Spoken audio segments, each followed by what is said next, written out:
Crazy Camp Life, Votes, and Tribals. The life of a survivor is more than you see on TV. So if you need the scoop on island survival, crack a coconut, put on some rice, and let's spill the immunity. Hey everybody, welcome to the show. I am here with Brandon and Alex. Guys, we had the premiere last night. So who wants to go first? Well, premiere of Survivor 46, the new season. And I was kind of nervous at the beginning. I said this before, the millennials, they're kind of annoying.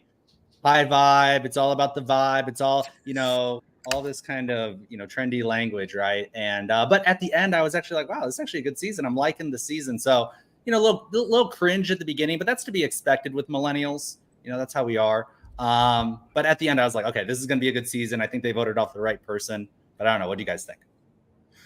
I love the start with we have a narrator this year, which is great. Was it Tevin? Was that who it was? Mm-hmm. Narrating his way into telling us what this is all about, which was kind of cool. And then, they got off the boat. They got in their tribes. A little bit too much millennial for me at first, but then we met Zelensky, which...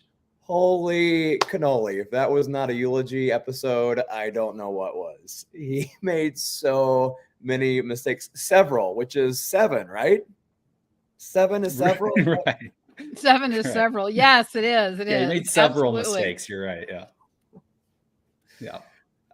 Was that a bit or was he serious? I mean... No, I think he was serious. I think there's people out hear one bit of information and they believe it for so long that that's their truth or their Zelensky truth. So I actually have a Zelensky several, which is 7, by the way, different reasons on things I learned or things I think people should learn if they're ever on this show, because I think you guys both said it.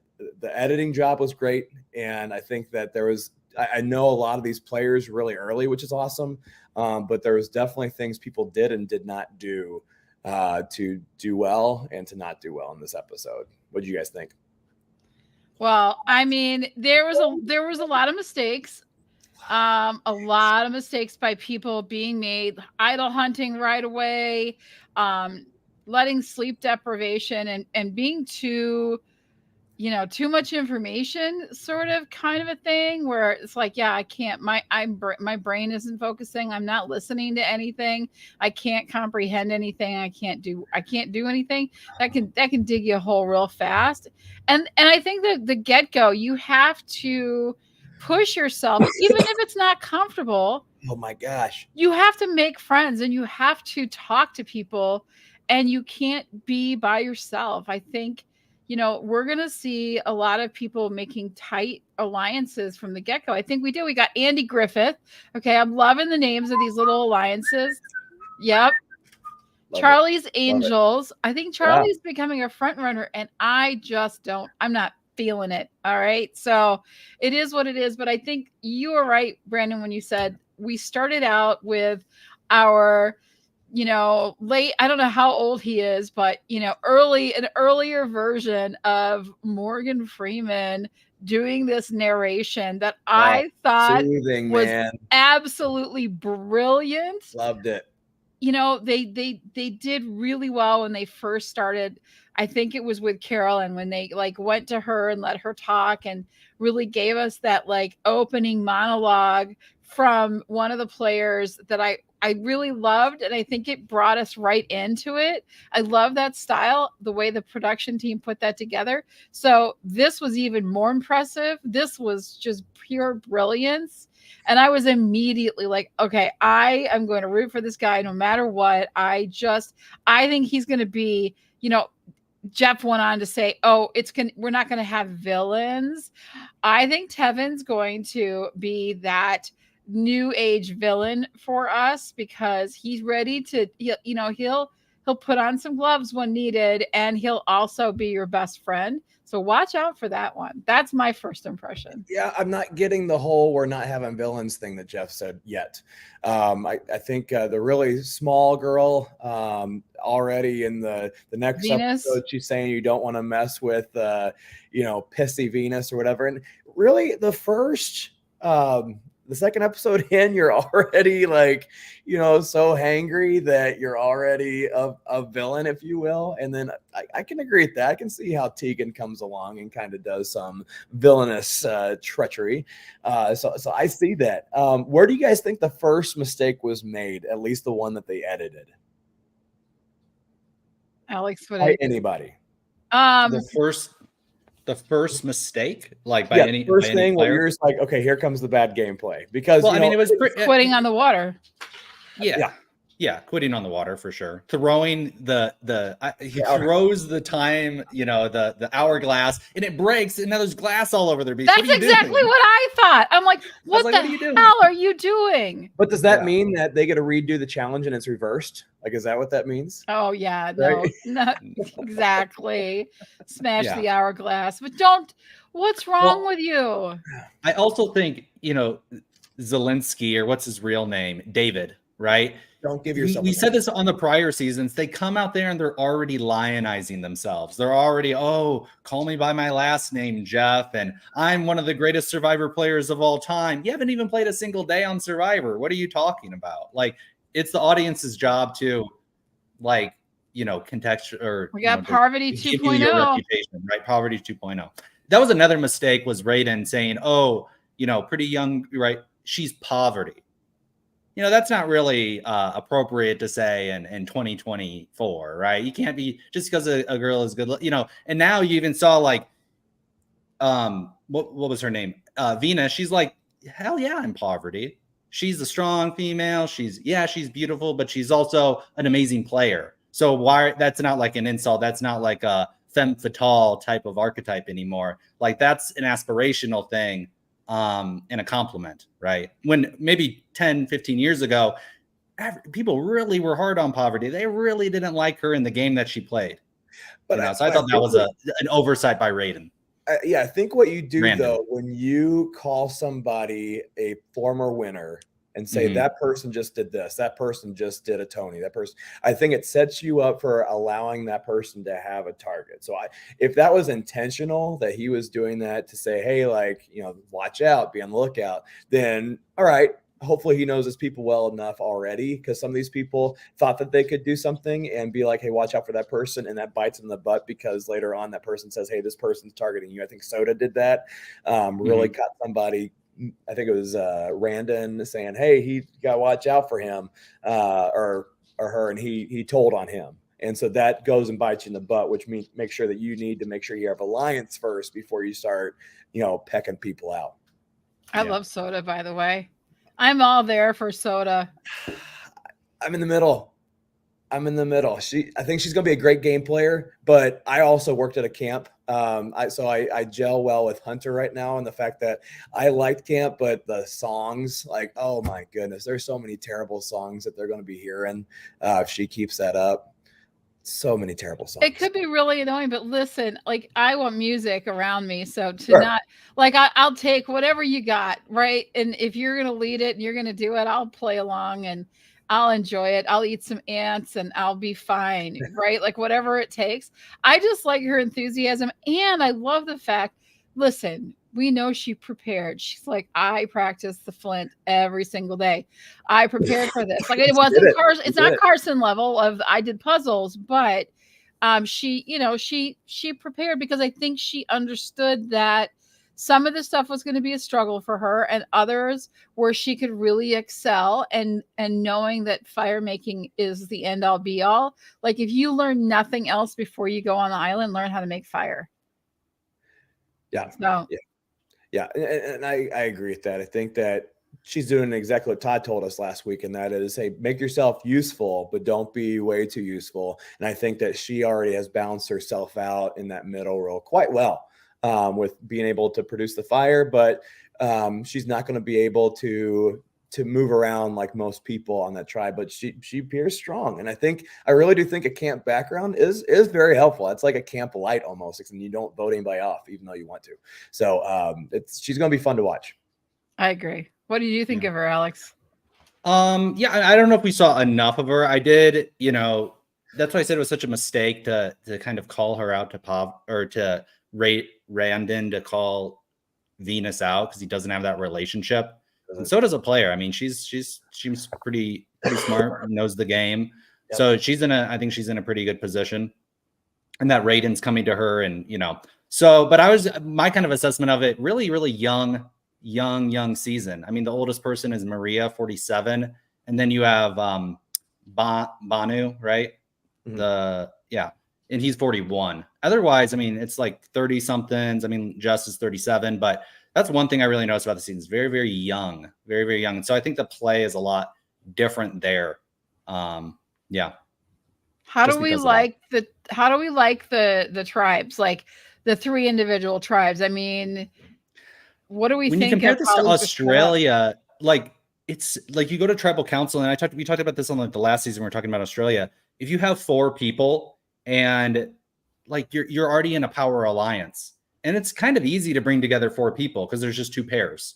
Mm-hmm. Where it kind of gets tricky is when you bring in that 5th. And that's what I like about Australia Survivors. The tribes are bigger, and so you can't really control it as easily with just like 3 other, dummies or something like that. You know what I mean?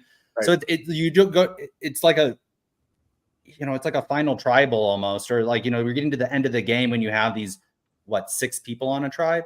It just, I don't know. It seems so rushed, and the dynamics aren't as dynamic because you don't need that many people to get somebody off. Right. So I'm not a fan, if you couldn't tell. Yeah, I have to agree. I wish they would do 2 tribes, to be honest with you. I would love to see that, where it's more of a struggle and you really have to work on relationships and because you don't, it's a lot of people to manage, and it just makes it more dynamic. So for me personally, I would love to see us go back to 2. I think we've been seeing that in Australia, where at the merge, you've got all these different things that are playing out and you never really, really know. And I think that suspense and keeping, like, just trying to manage something like that, you don't get that at 6. At 6, it's like, all right, the 4 of us are locked in, but the thing is that we're seeing, specific tribes that are really excelling. And then is it the Nami tribe that's just losing everything? No, Nami is Soda's tribe, right? Because she says, not me. Oh yeah, that's right. That's her. And I'm gonna remember that tribe because of that for the rest of my life. That's right. Thank you for reminding me of that. But so it's Yanu. Yanu, that's not, Yanu's not doing well.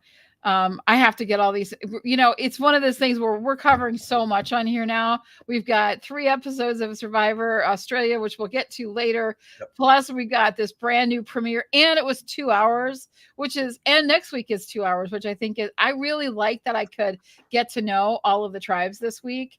Did you guys feel like it was too long, or was it right? How did you feel about that? It was just right. If not, I could have done a little bit longer. But and again, I'm on team 2 tribes too.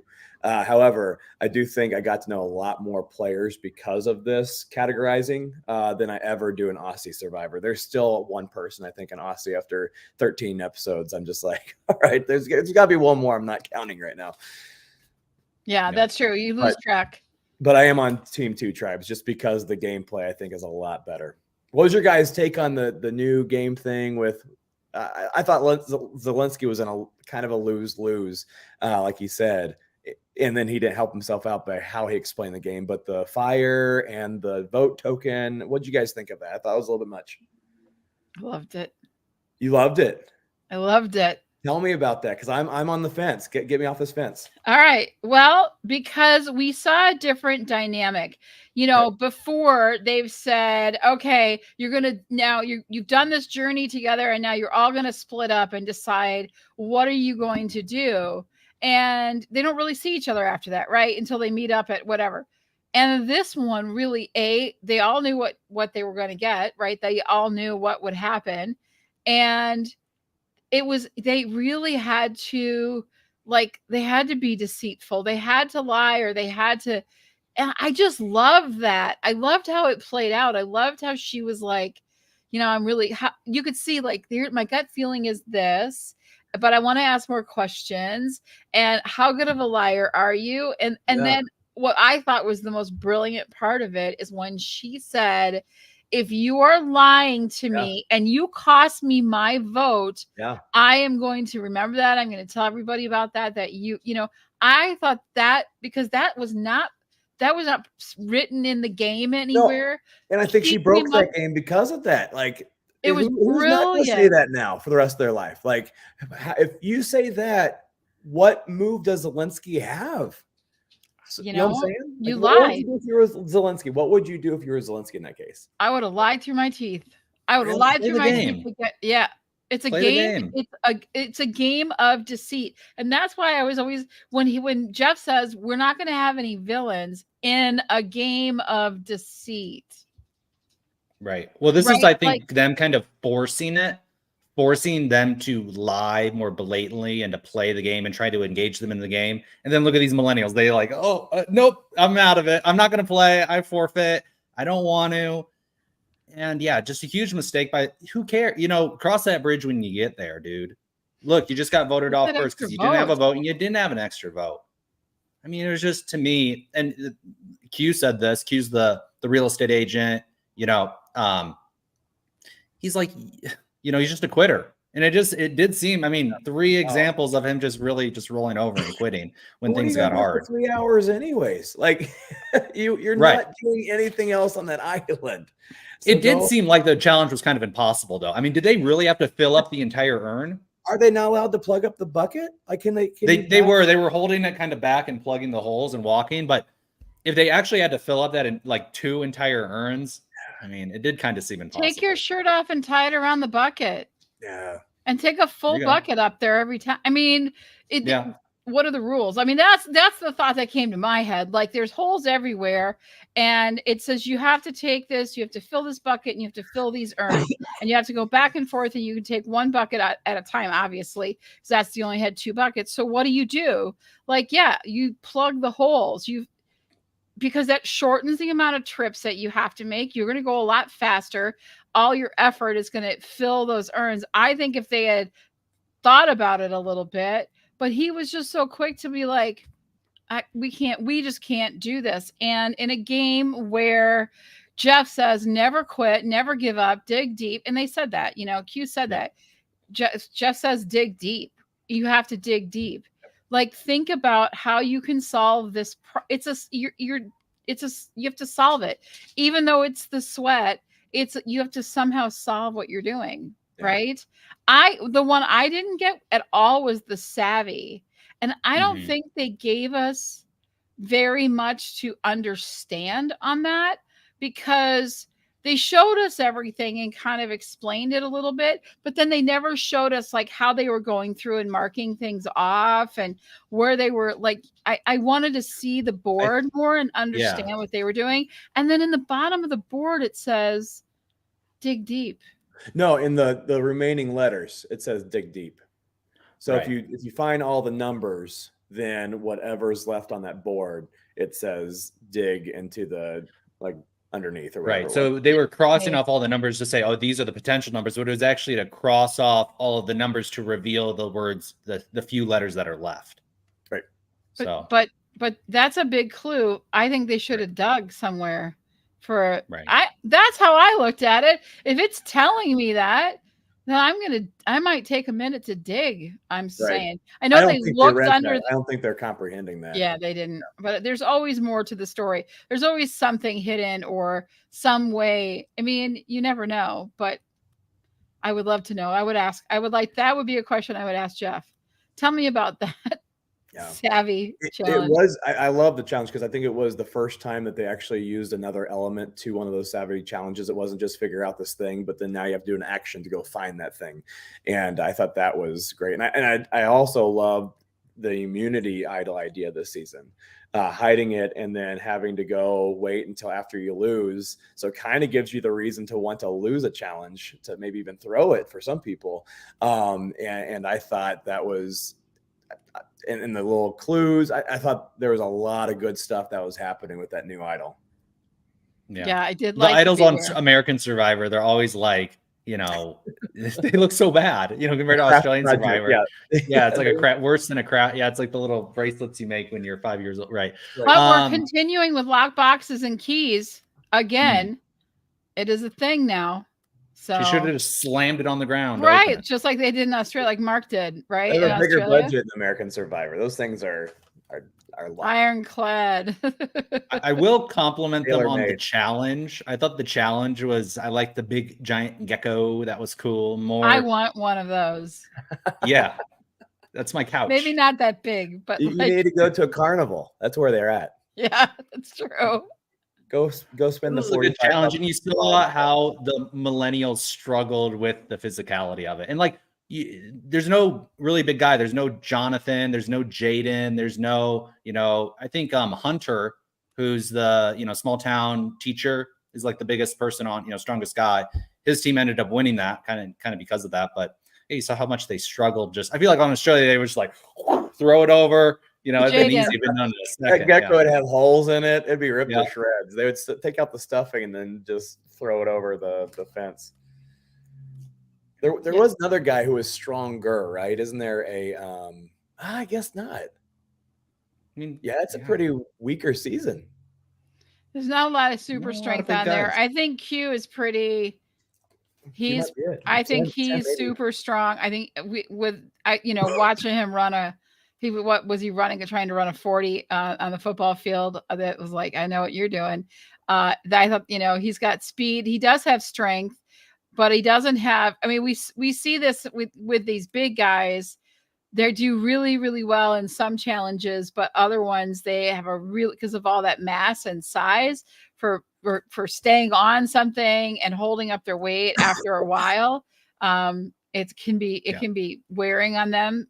We're the lighter people, and I think Q has the right combination of super strong, fast endurance, but not so massive that he's going to have. I think he'll do well overall in all of the categories, and he seems really smart. He said he was the number 2 real estate guy in the country. I don't know in what, like in real estate. Right. Is that total number of transactions? Is that total volume? Is that number of agents? Exactly. I mean, there's so many, right? I'm the number 1. Yeah. But yeah, I'm sure he is very successful at real estate because he seems like he's just super outgoing, right? And that's like something that you need as a realtor is like, you just need to be able to go out and see somebody in public and be able to strike up that conversation and be like super likable and outgoing. And he's one of 17 children. I know, I was going to say, and I have 13 brothers. So I was like, that's an Australian Survivor tribe. That's what that is. Yeah. So do you think that's going to be a benefit? I mean, you would think because he deals with a lot of people, he's used to these kind of large groups, large dynamics, grew up there, you think that's going to be a benefit for him? Some people say like you grew up in this family, you kind of get a complex, right? Because you didn't get attention, right? One of 17 children, how much time can your parents give you? And so it seems like he came maybe out on the better side of like asserting himself a little bit more. I think he excelled. Yeah. I mean, look at his like physicality. And then if he, he does look very polished, very like, you can tell he's very strategic. He's really clear on like the right path forward, making alliances. And he's, really appreciates the strength and the perseverance, I guess, not strength, but like perseverance to like keep trying. Even if you fail, don't quit. He said that on the beach. And I think he puts a lot on that. So he's going to give the people that work really hard, and even if they fail, a higher standing to him in the group than someone that just gives up or I can't do this, has that kind of an attitude. Yeah, I would like to know, for him, birth order, I think he's like one of the first 5 out of 17 out of this body, right? Because he did portray exactly what you're saying, he admires not the strength of it, but just the persevering of it. And I think that he also kind of played a little big brother feature. He knew that when even though he's not this huggy guy, that if you notice at the end when they did lose, eventually he learned he needed to put his arm around somebody, even though that wasn't really his thing. So I think he's keyed in a little bit more than most stronger players are to the whole social aspect and what he should do with his body. Yeah. That, and it was interesting that he was the one who really influenced the vote for Jelinski, right? He was the one who said, hey, we got to get this guy off. He's a quitter. He's not good. We got to get him off. And so he was the one who really turned that vote to. Now, he didn't have to turn many votes, 3 votes only or whatever, because most people couldn't even vote. So that was interesting that I think it's because he's kind of like old school in that way, where he plays by morals, where he's like, it's about working hard. It's about, and you don't see that. That's not really people's influence anymore. So I was actually surprised to see I wanted him to go, but I was kind of surprised to see that they actually voted just because he was a quitter. I mean, it's an interesting thing. Yeah, well, I mean, I think if it had happened once, it wouldn't have been a big deal. It happened twice, starts to be a big deal. But when you do it 3 times and you really are he was like, here we have, is her name Jem? No, not Jem. Who's Jesse. The woman? Is it Jess that's with them? Yes. That she can't sleep at all? I was about to yell at her in the next episode. I can't wait for that. Yeah. Well, and she is complete, she's sleep deprived and she's not friendly and whatever. But she did work on that puzzle really well. And she didn't give up. She never gave up. And I think that was the ticket. That's what Q sees is they were if I have to weigh them out, no, she's not as strong. And maybe she didn't help get things up, but she never quit. She kept trying. And I think that is the mentality you want to keep with you, because that I will just give up and quit. It can permeate into the rest of the tribe of quitters of, I just don't want to, I can't. And I don't think you can have that in anywhere around you when you're on Survivor. It has to go. Several things wrong with this game. Well, I mean, how many Survivor comebacks have they had, right? Where they've come back, they've been so far behind, and then, something happens, right? So, sorry, go ahead, Brandon. No, it's all right. I was going to go on to the last point I at least want to talk about, and that is the fact that I did the research, and I want to see if I want to test your guys' knowledge. I didn't know this. How many people, after finding an idol, go on to win the game? I don't know. You would think it would be an advantage, but it might be a curse. What do you think, Brandon? Yeah, I'm interested in this. I guessed way too wrong on this one. I'm going to go with at least half. Okay. Yeah. Now I think about it, 30%. No, I said nothing. Good job. Yeah. What were you saying, Alex? No, I was just going to say, I do think about it. In the final tribal, they do talk about it. I found an idol. Right. And it so you actually do hear quite a bit in the final tribal that the idol plays were, something they bragged about, but go ahead. 34 people in Survivor have found idols. Of the 34, 11 of them went on to win the game. So for her chance, and I think that she has some of the players, if you look at the list, you know why they lost that game. But remind me of her name real quick. The person who found it? Yeah, Tiffany. Yeah, and I think she has the game savvy to be one of those 33%. I think she's going to know what to do with it and how she found it. You need a little bit of intelligence to do that. You also need some good social relationships already, and I think she's in a very, very good place. Maybe even one of the better places for somebody who ever finds an idol this early. Yeah, I'm looking at the list here, and there's some pretty strong females. I mean, this could be a female-dominated season. I don't know if the guys are going to be able to realize it and pull it together. You had Tim mention, hey, we got to watch out for these ladies. They're going to pick us guys off.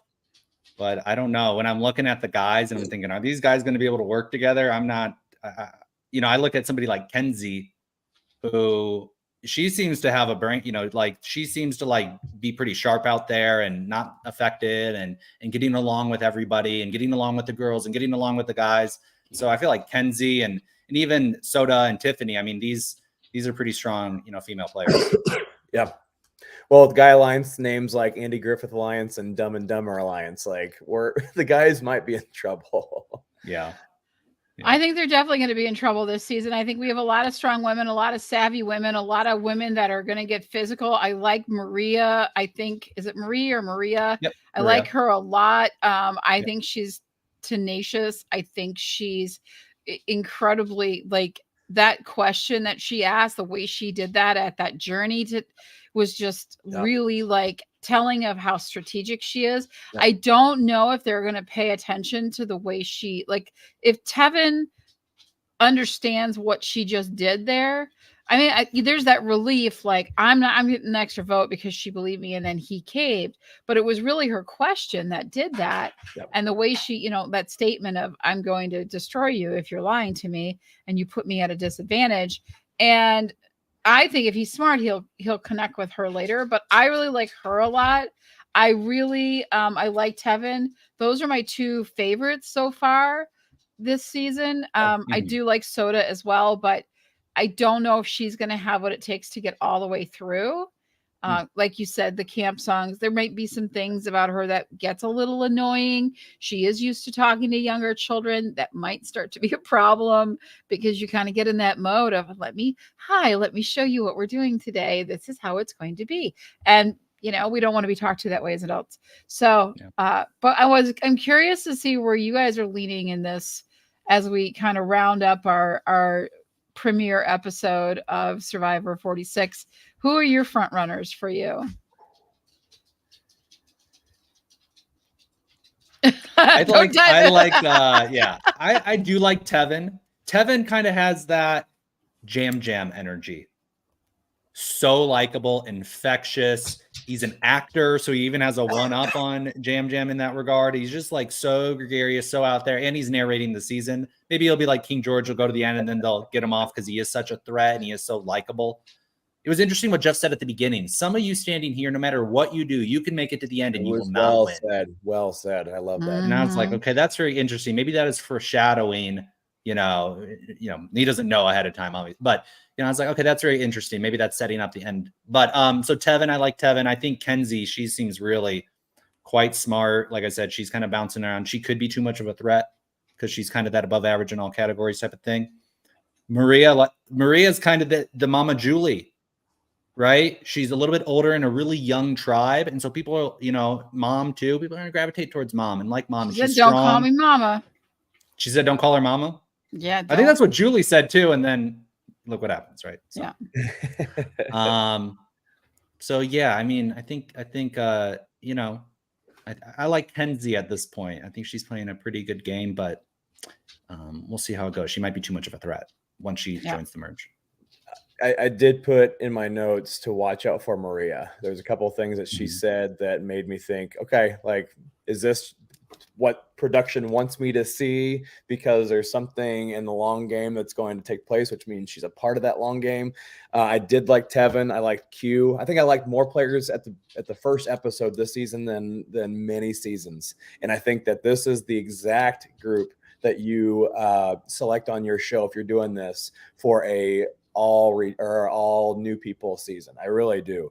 But I like Maria. I like Mariah. I didn't think I was going to, but I think that she's relating very well with people. So Soda for me is the one that's on the fence. I think it's as if you go to a soda machine, you click on the button, you're like, I can't wait for this, but it hasn't come out yet. I'm still waiting for Soda. I'm not sold on the soda yet. It's stuck in the machine and you're shaking it, kicking it. Won't tell. See what happens, Soda. Yeah, I think it's going to be an exciting season. I agree with you. I do like a lot of the cast already. And like, and it's like, there's so many that I like. I definitely think Tevin and Maria are going to be some of the front runners in this, just from the way they're playing it out. We saw Carolyn go all the way to the end with that amazing introduction that she gave us at the beginning of that season. And we get that from Tevin this season. I feel like he'll probably go towards the end. I think he'll make it a long way, if not win it. If he's smart about it, he'll I think they're going to be really good jury management. So like we said, Julie, everybody loved Julie. Everybody wanted, she was Mama Julie to everyone. I think there's going to be several people that are very, very well liked. And so if they make it all the way, it's going to be a much closer decision at Final Tribal when they're voting. I think if they do this great jury management, they're well liked by everyone. That's going to play less into who they vote for than how was their gameplay? What would, they've already created the relationships. They both have that. We love them both. How do we decide what are the factors that are going to come into that? And I think we could see, I think that's a possibility for the end of this season. So we'll see. Yep. Yeah. And a lot of people still talk about Ben and Banu. I mean, I was surprised by him. So emotional. I didn't expect that, and Ben, very well liked. Sorry. I mean, he was like almost crying when they were talking about. He's like having a nervous breakdown when they're talking about switching the vote. He's like, I like this kid. So that was kind of surprising. But yeah, lot of enjoyable people. And I'm about to have a nervous breakdown if Bree doesn't give her opinion on Caroline. It's been 37 minutes and I have not heard. I know. Well, we're switching. I think it's time. It's time we go into Australia, go down under, have a little enjoyment around the campfire down there. Yeah, lots happened on Australian Survivor this week. We had 3 great episodes. We did have a quit. So maybe we should start at the quit. Yeah. How are we feeling? Here we go. Another quit. For some reason, we hate quitters. But for some reason, I didn't blame him. I mean, I think maybe it was on production more, like to get this guy out here. But he really looked like he was on the edge. Like he was wide-eyed. He really didn't like being put between like Kitty. He seemed to really like Kitty. Well, he did really like Kitty. He told her what the vote was going to be. And then he realized his whole game was just kind of blowing up and imploding. And he just kind of had a breakdown. Now, let's be serious. Now, yeah. I don't think his game was blowing up. I think what he did was he blew up everyone else's game. Right. That's what I mean. Yeah. I mean, he unintentionally. It was just Kirby was the look on Kirby's face. She is like, you can just see her. I am going to wring your neck. What are you doing? What are you saying? And it's merge, right? It's a merge episode. We see them all come together. There's so many different things happening, new things, everything's shifting around. And then Scotty and his big mouth. And I don't know if that was the reason that he quit. We didn't see a real deep conversation with Kirby and Scotty of her like losing her on him. Like, what are you doing? Why are you telling them this? And, if that was like why he like, that was it. I can't be here anymore. I have to go. I opened my mouth and I shouldn't have. Or if he was already pretty much when they said we're going to get rid of Kitty, that he was like, I can't vote for her. And that's when he decided he was out. And he even said what his problem was. He said he's struggling with mental health. It's a real serious thing. And I think that once he got for the first time in that game to a place where he actually liked both sides is when, everything hit the fan. And so I think for him, I don't think he meant to scream by his game up. I don't think he was like, oh, now my game's screwed up. I really don't think he went through either one of those. Yeah. I think he was like, I can't anymore. I have no control of my situation. I need to get out of here. So I can't understand that fully because I don't have that. But I do know that that's a real thing. And, it's without knowing the full evaluation psychologically of what they go through and how they did not spot that, it's up for grabs, right? Yeah. Yeah. It was definitely tough. Yeah. Well, yeah, I mean, it's just weird that I didn't feel like so angry at him. We have a question in the chat. It seemed like he had the empathy that epiphany that he doesn't actually like playing the game of Survivor. He tried. He knew himself well enough to say, I'm out now. Yeah, I'd agree with that. I think he gave it his 100%. I do. Mm-hmm. And I think that once he reached psychologically his 100%, he knew he could not do this any longer. And bravo for that. I still want to know psychologically how they test that out, but sometimes you just don't know until you're put in that situation. So Exactly. Yeah. And I think we saw that with Sean maybe in 45, you know, or we, you know what I mean? I think there was some things that like with people, they get in there and they don't realize. And I think with Scotty, it was, you know, his coping mechanisms, the things that kept him grounded and really supported his well-being were not available to him with the creativity and the way he can express himself. And so when you take that away, like you've never really experienced that before, you don't know what it's going to be like, and things just get more intense and more intense, and it piles up. And so respect to him for saying, hey, I don't want somebody else to go home that really loves the game and wants to be here. But I think it does. I think it, like you said, Brandon, I think it does fall on production to make sure that they, you know, do their, and I'm sure they do their best, but. And at the same time, I don't want to say that this is a U.S. Survivor episode 1, day 26, because it's a lot shorter. So I mean, what day are they on in Australia? Like they said they're more than halfway through. Okay, so or we just got more than that. So at 49 days. Yeah. They're at 24, 25. Yeah. So he's played a U.S. season. Almost, right? And so now he's stepping away from the game. And I think it's a lot different. I would hate for people to think that this is exactly the same as a Rose day one gone type situation.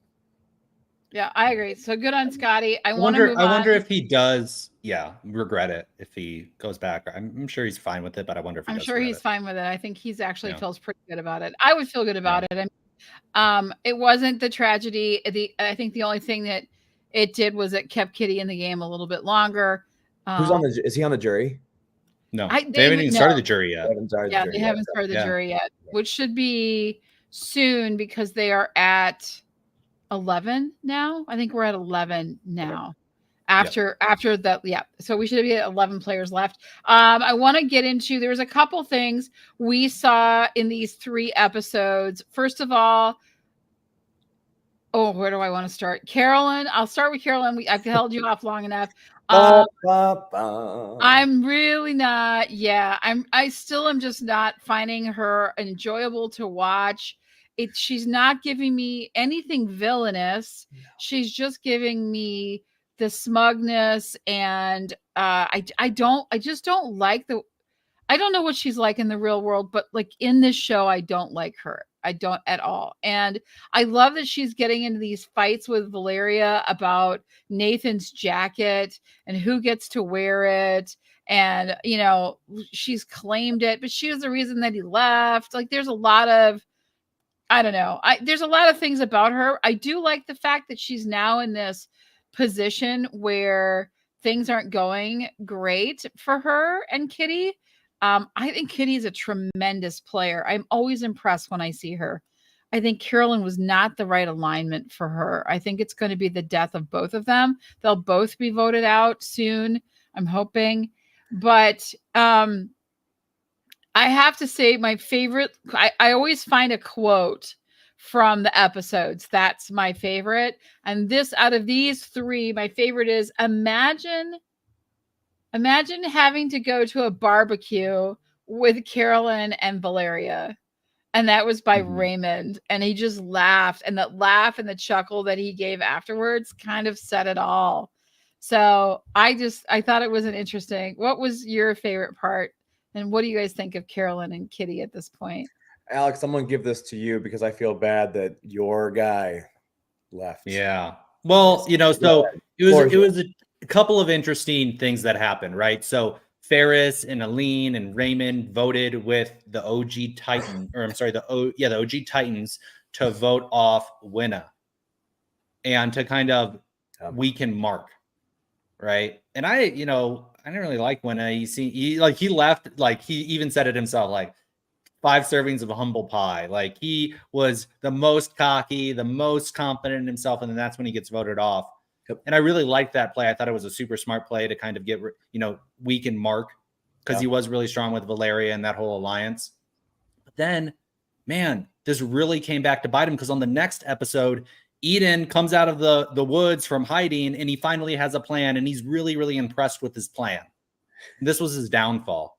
He finally saw an opportunity for him to make a play, and it was a good idea conceptually. And it was ironic because that entire episode they were foreshadowing him talking to Jaden and teaching Jaden about the game. You teach me how to lift, I'll teach you how to play Survivor. And Jaden, so they go to tribal and they vote, and it's a split, and Ferris calls them out, and they're like, we know the OG Titans are coming after us. They switch the vote. It gets to a tie. There's a revote. It should be a tie again, but Jaden flips and he says, this is revenge for Winna. And he votes off Eden.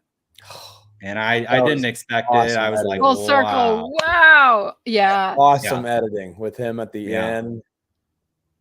Yeah. Oh my gosh. It's like when you found out. So, go ahead. I was just going to say, it was just a bit, downfall of Eden's game. I said this kind of even in the previous episode. He's sitting out there as an extra number for that Kitty Caroline alliance. That's not a good place. And he never had a number 2. Who was his number 2 during the game? It wasn't Mark. It wasn't Caroline and Kitty. And so he's just sitting out there as an extra number.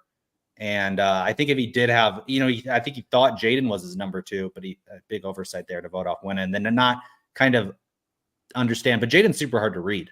So how would you even know that he's pissed off when he's just a happy-go-lucky guy? So Jaden's playing now, and that's a big development. And I see him teaming up with Kirby. They foreshadowed that, him teaming up with Kirby. Now that's a 3. And Jaden, Jaden could get pretty far. And I really do see Kirby as in a very good position in this game. She came into the tribe swap very hot, and now she's taken a way back seat. Threat radar's way down.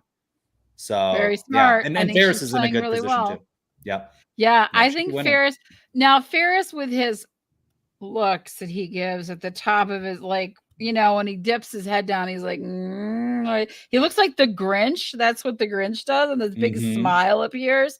So I'm like, okay, Ferris, I get you. You're very theatrical, but I mean, favorite moments, Jaden with the Rocky portion of the episode.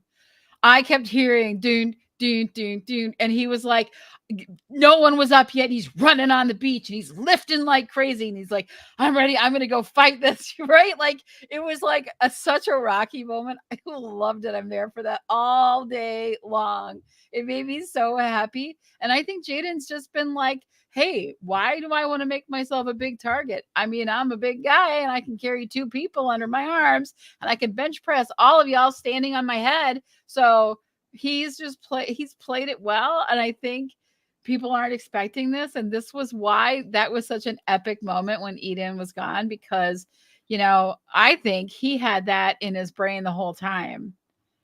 I'm loving the Ferris Grinch reference that you made, because that means that Raymond is Max, the dog, and Eileen is probably little Cindy Lou Who, joining all together at the end there.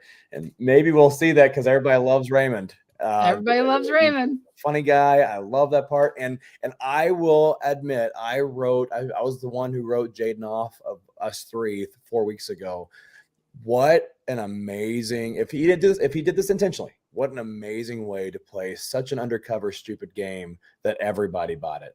And that Eden thinks that you need taught how to play this game. And yet you delivered one of the most delicious blind sides of the season. That's just, if he did this, and Jaden can sing. And like Johanna says, how about them pipes on Jaden? Him singing a remix of Kalohi Kai is one of my all-time favorite Survivor moments. Yes, I thought it was amazing. I loved his singing. Now those are some campfire songs I am going to be there for all day. I think I love his attitude. I love his personality. I wouldn't be surprised. I think he just put himself into the running. I mean, I think we'll see if he does team up with Kirby, because remember, Kirby's pissed a lot of people off, and everybody loves Jaden as much as they love Raymond.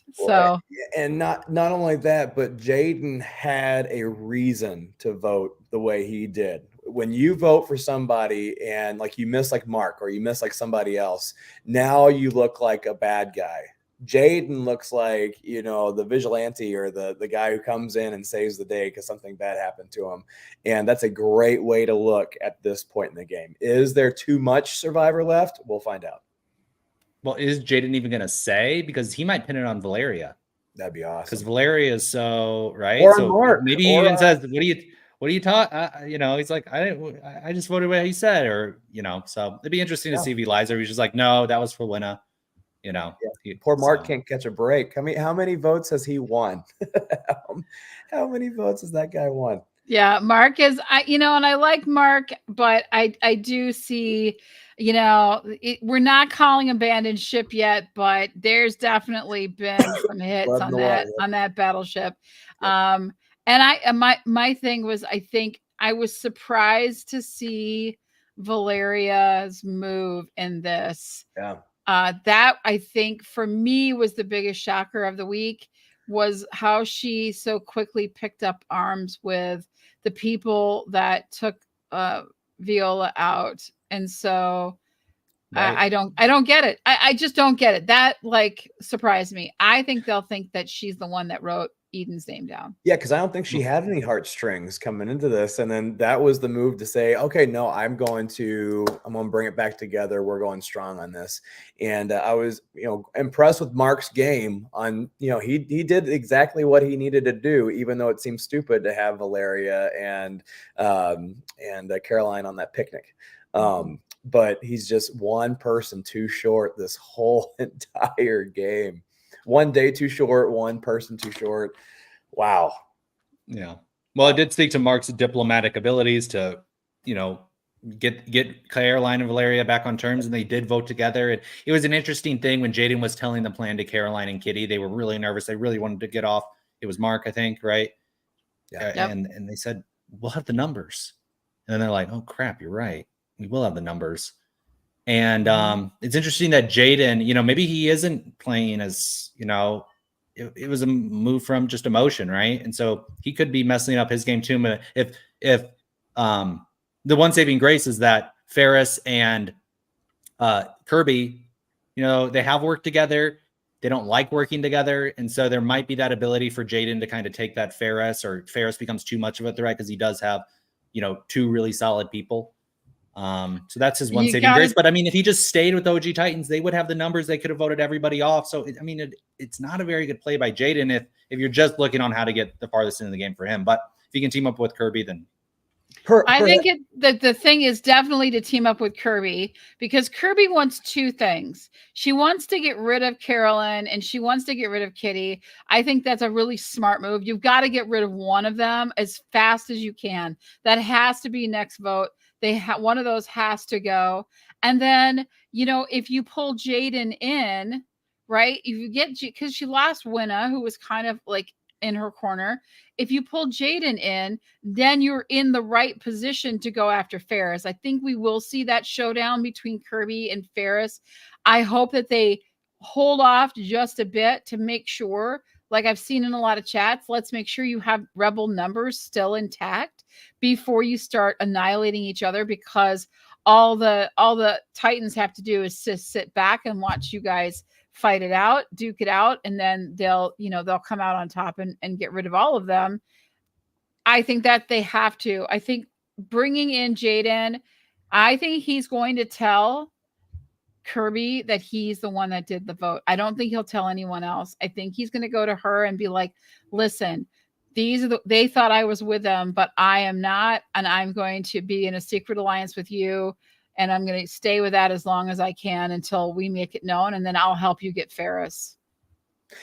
I think it was if it was intentional, if Jaden did this with these intentions, it's a brilliant move. And the reasons are because to do it after a tie vote, first, you can say, I just didn't want to go to rocks. Like, I know we all have to agree on somebody. It ain't going to happen. I don't want to go to rocks, so I'm going to do it for that reason. You don't have to really have to say, hey, I'm breaking up all these alliances. He has that play about, you know, doing this because someone else hurt him with Winna. And then third, I think that it allows people to see, first, you know, I'm playing, I'm ready to play. Two, I don't really have anybody I'm with right now, so I'm a great number, and I'm willing to to make things happen. And this is a very make things happen.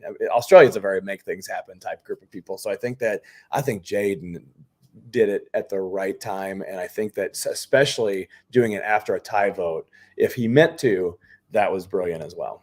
I don't know if I want to give him all that yet because I haven't seen any of the brilliance in his game. Yeah, he gave himself a big mess for not wanting to play the game. I think he's in a great position. Yeah, I mean, it could be a mess. I think we can't. I mean, don't underestimate him. I think we saw what he wanted us to see. There's a lot of talent hidden in there, like the singing. He's. I thought the same thing about Gabler when he first came out. I saw little bits of brilliance, and then just being that guy, right? Don't look at me. I'm going to support. I can do these things, and then comes back in at the end on top. I see Jaden. This was that little bit of brilliance. I think he'll slide under the radar. I think he'll play both sides for a little bit, and while working with Kirby and destroy some of the Titans. Because he was really hurt. I mean, if you really hurt someone, he's motivated with more than just the game. It's he was hurt. Different from Valeria, who's pissed and vengeful.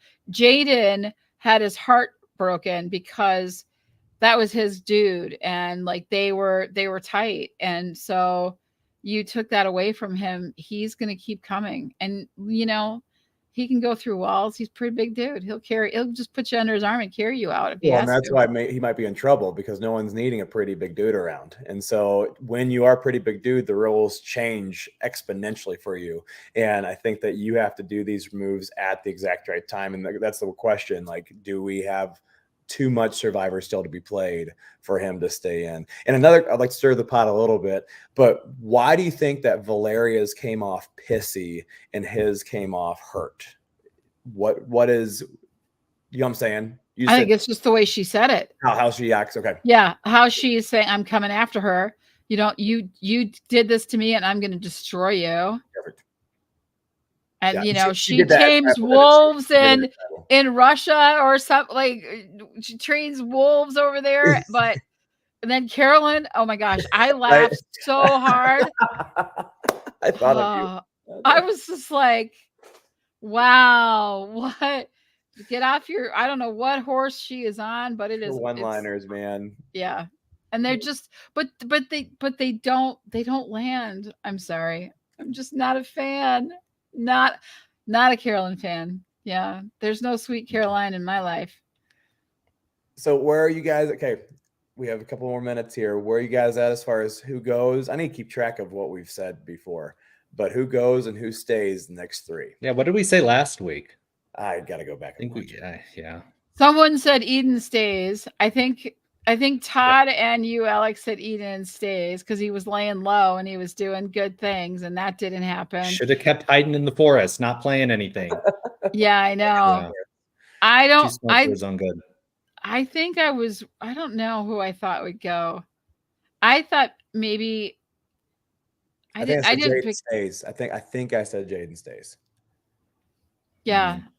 Well, I think the Titans. I said Alex goes. That's why I said, and I'm wrong because Alex has 15,000 likes. Yes, Alex, that's right. I don't know how he's still around. I don't either. I have no idea. Yeah, he could get pretty far. I mean, he's not really with anybody. I mean, literally nobody. It's kind of weird. He has no rivals. Yeah. All right, next week, what are we thinking? I think the Titans are getting picked off. I think it's going to be, it could be Valeria or Mark because they screwed over Ferris. Ferris is now mad. He's like, this is blood. We're coming after you. Caroline and Kitty, they might be too obvious of a vote. So I just think the Titans are going to boom, boom, boom, be picked off, probably starting with either Mark or Valeria just to psych them out. And then they can pick off Kitty and Caroline whenever they want. Yeah, I don't think they're going to get picked off boom, boom, boom, but I do not see how Caroline survives the next three episodes. So I'm going to say Caroline, and then to stay, I think for the sake of argument, is it Alex? Is that the one we don't know how he's not dying? I'm going to go with Alex stays for another three somehow. Well, Idol's back in play now because Ree played her Idol. So... Survivor has when things seem very solid on Australian Survivor, they have a way of mixing it up and changing it up so it's not super predictable. But I think Eileen stays for sure. I think that the way they looked at that final tribal where they were together and they were like, and Ferris looked at her and said, I think there's a switch. And she's like, let me look. I'm not sure yet. And then she looked and she watched what happened. And Titans were stupid at tribal, giving away so much. And she looked at Ferris and she's like, yep, there was a switch. Like I think they'll keep her. I think she's valuable. She reminds me of that, like, and this isn't these movies, right, where they have like the king or the head dude, and then he's got some like sorceress or some magical entity that like tells him, like gives it as an advisor. We've got that in Aladdin. There's always that like advice, mirror on the wall. All of these, yeah. There's like an advisor that comes in, and so I think Eileen is going to take that role. The person I think is gone, yeah, Mark. I don't think he's going to survive. I really think he's going to screw. I think he's going to screw it up somehow. He's just not sitting well in Caroline, I'm hoping, but yeah. All right. All right, we have U.S. Survivor now. So same question to y'all. Who's staying? Who's going? Oh my goodness. I know. We have to get back. You have to go back to get on the plane. I think Jess is gonna go home. Unfortunately, I think they're gonna lose again. It seemed like from they're like, Jess! Is this Lulu? Do you think that this becomes the Lululemons? Yeah, it could. Yeah, definitely. I agree with Jess. I think she's gonna go. I really do. I know, bless her heart. And who stays? Well, pretty much everybody else. I really don't. I mean, I don't know enough about all of them quite yet, but I think like Tevin and Maria. I think those two that I love so much. I think they're definitely in a good position right now. So, yeah. Well, let's take care of some business. We've had some comments coming in. I've been talking to a lot of different people. We have a pop to give away. Todd Herzog was on our show last week, and he is the proud owner of Todd's Pop Shop. And if you love pops like we do, it's pretty exciting that he's giving one away to one of our subscribers that's been commenting quite a bit, and we're excited for this. So, Brandon, do you want to go ahead and announce the winner? I would. If one of our other people, if Alex could give me the phonetic spelling of her name so I could get it right in our little chat thing we got going on, our private chat, then I would love to say her name. I think she already knows who it is. Here, let me see. I want to see if I can get this right because I don't want to. She seems too close to us to get this wrong. You don't try the last name. Okay. That's what I really wanted to try. I'm a DJ, so I love to know if I've said things right. Johanna, you are the lucky winner of the pop. You can customize that sucker whoever you want. You can make it Caroline. You can make it Jaden. You can even go for one of us. I think Todd's that good. So if you want an Alex oh my word. Oh my gosh, an Alex pop. Whoa. That'd be crazy. I hope she says yes. So congratulations, Johanna. Yay. Johanna. Congratulations, Johanna. Yay. Thank you for being probably our most loyal subscriber. So appreciate it. That's right. I love it. All right. That's it for us today, guys. We went a little long, but there's so much to talk about. We're going to be back next week, of course, with 3 more Australian Survivor episodes to cover and another 2 hours Survivor 46 episode. Let us know who your favorites are. Please like and subscribe, and we will see you guys next week. Bye, everybody.